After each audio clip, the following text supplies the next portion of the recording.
So hello everyone, welcome to the question 4th of the daily answer writing initiative for the mains preparation, and this is the question 4th. So the question 4th was why the cultural heritage is important to a nation. कि जो cultural heritage है, the concept of cultural heritage, ठीक है, जो धरोहर का concept है, heritage का कंसेप्ट है, दैट टू जो सामाजिक जो कल्चरल धरोहर है उसका जो सभ्याचारक, जिसको सभ्याचार कह देते हैं हम लोग, उसका जो कंसेप्ट है, why the cultural heritage is important to a nation. ठीक है, एक नेशन को ये जो धरोहर है ये क्यों ज़रूरी है, इस चीज़ को आपको एक्सप्लेन करना था. हर साल ऐसा कोई ना कोई क्वेश्चन जो एक बहुत ही जनरलिस्टिक क्वेश्चन होता है, बहुत ही कंसेप्चुअल क्वेश्चन होता है, सिंपल सा क्वेश्चन, ये पूछ लिया जाता है just to test your concepts, just to test your curiosity. आपकी क्यूरियोसिटी देखने के लिए ही, आपकी जो सेंसिबिलिटी है, हाउ इनलाइटेंड यू आर, बस थोड़ा सा कॉमन सेंस देखने के लिए ऐसा जो क्वेश्चन है वो पूछ लिया जाता है. बहुत बार ऐसा question art and culture section में पूछा जाता है या फिर हिस्ट्री सेक्शन में पूछा जाता है. जैसे 2014 में एक क्वेश्चन पूछ लिया गया था कि जो हिस्ट्री को अल्टर करने वाली लड़ाइयाँ हैं, बहुत सारी लड़ाइयाँ पानीपत में क्यों हुई हैं. बहुत ही जर्नलिस्टिक क्वेश्चन है ये सिर्फ आपकी जो कॉमन सेंस है, आपकी जो एक इंटेलेक्चुअल एबिलिटी है, बस उसको हल्का सा टीज करता है, आपके कंसेप्ट्स को देखता है. That is it. ओके, बहुत ही सिंपल सा क्वेश्चन है, चलिए इसको सॉल्व करते हैं. So first of all the introduction. In the introduction you have to write what is your inference from the question. Question को आपने किस तरह से समझा है. यहाँ पे कल्चरल हेरिटेज क्या होती है वो आप बता सकते हैं कि what do you think that are the constituents of the cultural heritage. Cultural heritage में कौन कौन से कंपोनेंट्स आते हैं, क्या कुछ होता है उसमें, वो आप बता सकते हैं. Okay, so the cultural heritage of a nation represent the ideals, ethos, art forms etcetera that has been historically followed and widely accepted by the society as a whole. देखिए, आपने पहली बात कल्चरल हेरिटेज को बता दिया कि cultural heritage होता क्या है. ठीक है, and then a connecting statement. Indian heritage is represented by the vast basket of the diverse art, architecture and ethos like Gandhianism, like non-violence, like respect for women, etc. etc. Okay, so this is the connecting statement. ये आपका एक connector हो गया. Now the theme of the question, that why the cultural heritage was important. The cultural heritage is important because, okay, the point number 1. Point number 1 is it forms a unique identity in the world for its art and culture, which is representation of the civilization on the world platform.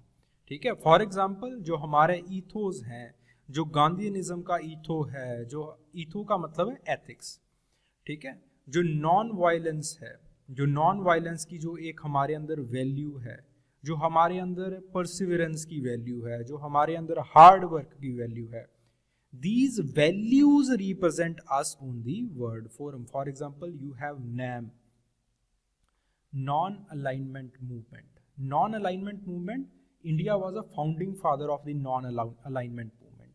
And the non alignment movement का जो basic ethos हैं, जो basic idols हैं, it is on the non violence and non aggression. ठीक है, कि आप violent नहीं होगे, आप अग्रेसिव नहीं होगे. You have made a third front in the bipolar world. ठीक है, जो कि 1950s का जो बाइपोलर वर्ल्ड था उसमें आपने एक थर्ड फ्रंट बनाया नैम का. जो नैम है वो कहाँ से आया, आपकी जो कल्चरल धरोहर है, आपकी जो कल्चरल धरोहर में गांधीनिज्म की वैल्यू है, नॉन वायलेंस की वैल्यू है, वहाँ से आपका एक फ्रंट बन के सामने आया. तो इसी तरह से जो आपकी वैल्यूज होती हैं वो आपको वर्ल्ड फोरम में यूनिकली रिप्रेजेंट करती हैं. So this is the first point, ये आपका फर्स्ट आर्गुमेंट हो गया.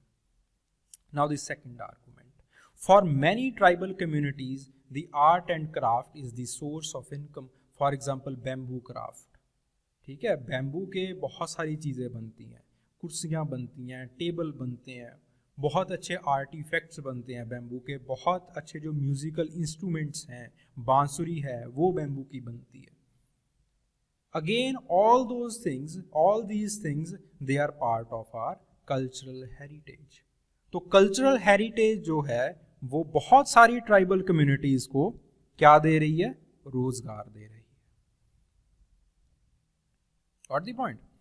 एंड देन यही जो कल्चर है वो आपके पास जो टूरिज्म लेके आती है, पर्यटन लेके आती है. This is the source of attraction of the tourists which contribute to the economic development of the country. For example Somnath temple में बहुत सारे टूरिस्ट आते हैं, बनारस में, वाराणसी में बहुत सारे टूरिस्ट आते हैं, ठीक है, और ये बहुत सारे टूरिस्ट डॉलर्स लेके आते हैं, फॉरेन करेंसी लेके आते हैं.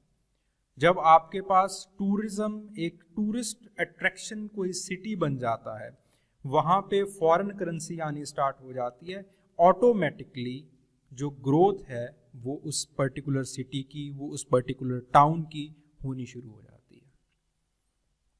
Then the art heritage also represents the diversity of the nation and builds the oneness in the folks of the nation. For example, freedom struggle. Okay, now see, India is a very diverse nation. ठीक है, अगर आप आपके पड़ोस में ही देखोगे, आपकी पड़ोस में शायद किसी और डायलेक्ट का इंसान रह रहा हो, किसी और रेस का इंसान रह रहा हो. हम यूरोपियन नेशन से बहुत डिफरेंट हैं. यूरोप में क्या है कि आपके पास on the basis of language, on the basis of ethnicity जो नेशंस हैं वो बने हुए हैं. On the other hand in the east, after colonialism, after decolonisation, आपके पास जो फ्रीडम स्ट्रगल का जो एक हिस्ट्री था, जो फ्रीडम स्ट्रगल का एक हेरिटेज बना, उसके आधार के ऊपर जो नेशंस हैं वो बने हैं. For example India. ओके, तो उसके आधार के ऊपर जो नेशन है वो बने हैं. ठीक है, सिमिलरली आपके पास अफ्रीका में भी यही स्टोरी है. ठीक है, चाइना में भी आपको यही स्टोरी दोबारा से दोहराई जाती है. So there is much diversity in the nation of east rather than the west. जो ईस्टर्न नेशंस हैं उसमें बहुत सारी डाइवर्सिटी आपको देखने को मिलती है. और इस डाइवर्सिटी को बनाए रखने के लिए, इस डाइवर्सिटी को यूनिटी में तब्दील करने के लिए एक जो हेरिटेज है उसका पुख्ता होना बहुत ज़रूरी है. तो जो हमारे पास फ्रीडम स्ट्रगल की जो आइडियल्स हैं, जो वहाँ से वैल्यूज़ आए हैं, वो हमें कंबाइन करते हैं, वही हमें जोड़ के रखते हैं. नहीं तो जो नेशन है वो तितर बितर हो जाता है. ठीक है, तो एक कंट्री को, एक स्टेट को वन रखने के लिए, यूनिटी उसमें लेके आने के लिए, वननेस उसमें लेके आने के लिए, एक डाइवर्स स्टेट में हेरिटेज बहुत बड़ा पार्ट अदा करती है. ठीक है, got the point. It builds a bridge between the people living abroad to get connected with their native country. For example Indian diaspora. ठीक है, जो बहुत सारे लोग हैं जो बाहर रहते हैं, जो अब्रॉड रहते हैं, NRIs as well as the abroad the foreign citizens, वो इंडिया के साथ अभी भी कनेक्टेड हैं. क्यों कनेक्टेड हैं? क्योंकि उनकी धरोहर और हमारी धरोहर, जो हमारी कल्चरल हेरिटेज है और जो उनकी कल्चरल हेरिटेज है, it is one and the same. And we use this Indian diaspora, the diverse and the vast Indian diaspora, to have a voice in the world forum. तो अगर दुनिया में हमने किसी सरकार को, आई वुड से, प्रेशराइज करना है या फिर एक पर्टिकुलर चीज़ के लिए हमने किसी सरकार को डायरेक्ट करना है, we use Indian diaspora for that. ठीक है, तो NRIs और नॉन NRIs या फिर जो फॉरेन सिटीज़न हैं, इंडियन डायस्पोरा जो बनता है, वो हमारे कंट्री के साथ इसीलिए कनेक्टेड रहता है क्योंकि धरोहर जो कल्चरल हेरिटेज है वो सेम है। Then the art and culture is also the part of the soft power in the world politics. देखिए, वर्ल्ड पॉलिटिक्स में दो तरह की पावर्स की बात होती है। एक है हार्ड पावर, इसमें आ जाती है nuclear missiles, Arsenal, war tactics etcetera etcetera. And other is the soft power. Soft power में क्या होता है, इसमें आ जाता है आपके पास डायस्पोरा, इसमें आ जाता है आपके पास कल्चरल इन्फ्लुएंस, ठीक है। और हेरिटेज जो है इन दोनों चीज़ों के लिए बहुत बहुत ज़रूरी होती है। अगर आप अपनी हेरिटेज को कंजर्व करके रख रहे हो तभी आपका जो डायस्पोरा है, तभी आपके जो NRIs हैं या फिर इंडियन ओरिजिन के लोग हैं वो आपके साथ कनेक्टेड रहेंगे। Okay, got the point.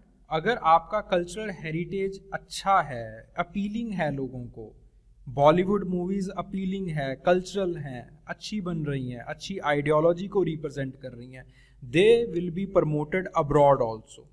This is a kind of cultural influence. So cultural influence और डायस्पोरा तभी स्ट्रांग होता है अगर आपके पास जो हेरिटेज है इट इज वेल प्रिजर्व्ड। तो हेरिटेज को वेल प्रिजर्व अगर आप रखते हैं then your soft power it increases, ठीक है। आजकल की वर्ल्ड पॉलिटिक्स में सॉफ्ट पावर का बहुत बड़ा से है।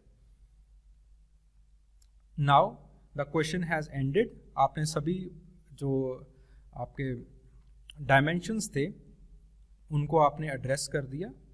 Now it is the time for conclusion. अब कंक्लूजन का टाइम आ गया। Presently, many Indian art forms are on the verge of extinction. Now, in the conclusion part, again your opinion. अपना ओपिनियन दीजिए और चीज़ों को क्लोज करने की कोशिश कीजिए। Presently, many Indian art forms are on the verge of extinction, such as Manjusha painting of Bihar, traditional art of puppetry, ठीक है, Parsi embroidery, Naga craft, Dhokra handicraft etcetera etcetera, ठीक है। Now see these all things they are, आपको प्री में इन चीज़ों की ज़रूरत पड़ती है। मंजूषा पेंटिंग कहाँ की है, बिहार की। ट्रेडिशनल आर्ट ऑफ पपेट्री, कथा, और ये जो सारी चीज़ें हैं, कठपुतली कहाँ की है, ये सारी चीज़ें आप कहाँ पे पढ़ते हो, प्री में, ठीक है। तो इन्हीं चीज़ों को आप यहाँ पे कंक्लूजन में लिख दीजिए, मेंस के कंक्लूजन में लिख दीजिए, जो भी आपके पास फैक्चुअल पॉइंट्स हैं, ठीक है, क्वेश्चन के साथ रिलेट करते हुए। जब आप इस तरह से कोई भी पॉइंट जो है क्वेश्चन के साथ रिलेट करते हुए आप कंक्लूजन में लिखते हैं, the conclusion becomes more specific. Conclusion ज्यादा स्पेसिफिक बनता है, और जो स्पेसिफिक कंक्लूजन्स होते हैं, वजनदार कंक्लूजन्स होते हैं, इनके अच्छे इम्पैक्ट पड़ते हैं एग्जामिनर के ऊपर, ठीक है, which needs protection and preservation. तो ये आपका एक ओपिनियन हो गया कि आजकल जो आपका क्राफ्ट है, जो आपकी कल्चरल फॉर्म्स हैं, वो एक्सटिंक्ट हो रही हैं, तो सरकार को अच्छे स्टेप्स उठाने चाहिए उनको प्रिजर्व करने के लिए, ओके। और कौन कौन सी जो चीज़ें हैं, जो आर्ट फॉर्म्स हैं, वो डिक्लाइन हो रही हैं, write them down, that is it, okay. So इस तरह से जो क्वेश्चंस हैं उनको, जो कंसेप्ट्स हैं उनको कंसेप्चुलाइज करने की कोशिश कीजिए, लर्न करने की कोशिश कीजिए। If you have any doubt, any query regarding anything, feel free to write it in the comment section. Thank you very much.